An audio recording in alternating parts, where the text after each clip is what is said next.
Amram and Yocheved are petrified. They have a baby boy. And they know that if the Egyptians find this baby boy, the baby boy will be put to death.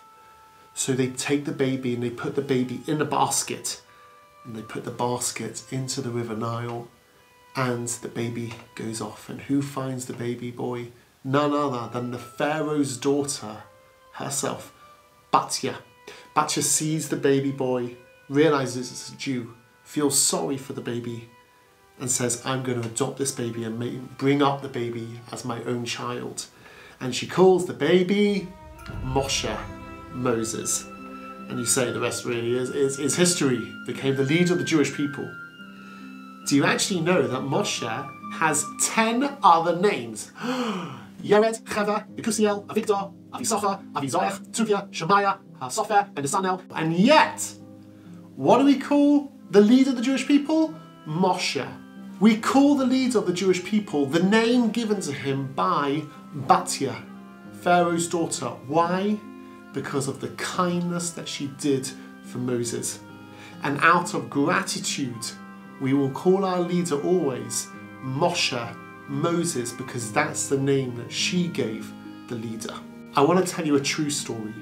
There is a lady called Hilda Back, and she was once given an envelope and asked, will you actually support some kids in Africa who can't afford education? She decided she's going to pay monthly a bit of money to go and help out these kids.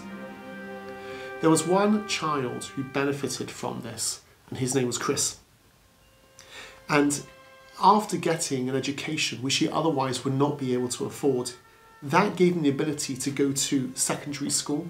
From secondary school, he then actually got a scholarship to go into Harvard. He then studied law.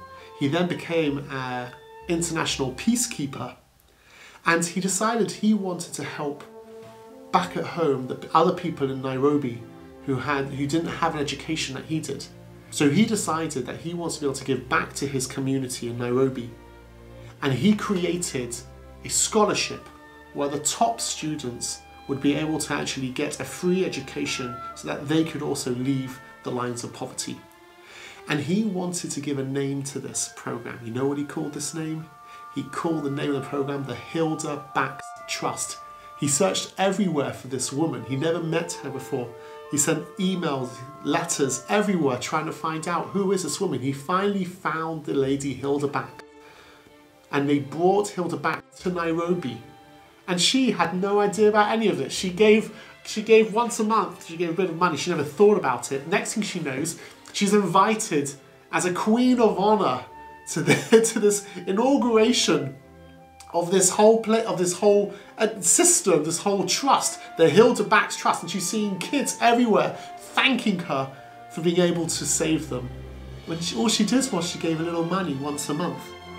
How incredible it was, how much hakarat hatov, gratitude, did Chris have to be able to say, you know what, this one lady, so she helped out, gave money once a month. She doesn't know me, she doesn't really care about me. Someone else might have given the money, so she happened to give the money.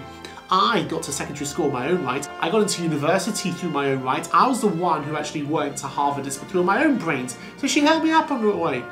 Why should I be thankful to her?